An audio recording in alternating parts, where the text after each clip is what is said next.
Silver line പദ്ധതിക്ക് ബദലായി RRTS മാതൃകയിൽ അതിവേഗ റെയിൽ നടപ്പിലാക്കാനുള്ള ശ്രമങ്ങൾ തുടർന്ന് സർക്കാർ.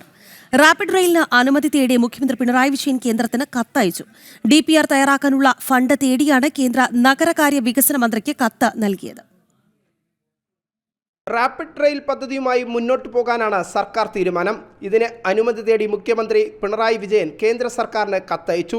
DPR തയ്യാറാക്കാനുള്ള അനുമതി തേടിയാണ് സംസ്ഥാനം കത്തയച്ചത്. സിൽവർ ലൈനിനു പകരം RRTS നടപ്പാക്കാൻ ഉദ്ദേശിക്കുന്നുവെന്ന് കത്തിൽ പറയുന്നു. കേന്ദ്ര നഗരകാര്യ മന്ത്രിക്കാണ് കത്തയച്ചത്. കേന്ദ്രത്തിന്റെ അനുമതി ലഭിച്ചാൽ മാത്രമേ പദ്ധതിയുമായി മുന്നോട്ടു പോകാൻ സർക്കാരിന് സാധിക്കുകയുള്ളൂ. 20% കേന്ദ്ര സംസ്ഥാന സഹായവും 60% അന്താരാഷ്ട്ര ധനസ്ഥാപനങ്ങളിൽ നിന്നുള്ള വായ്പയും ഉപയോഗിച്ചാണ് പദ്ധതി നടപ്പാക്കാൻ സംസ്ഥാനം ഉദ്ദേശിക്കുന്നത്. 1,92,000 കോടി രൂപയാണ് പദ്ധതിക്ക് പ്രതീക്ഷിക്കുന്ന ചിലവ്. തിരുവനന്തപുരം മുതൽ തൃശൂർ വരെ ആദ്യഘട്ടവും അതിനുശേഷം 4 ഘട്ടങ്ങളുമായി തിരുവനന്തപുരം മുതൽ കാസർഗോഡ് വരെ RRTSും നടപ്പാക്കും.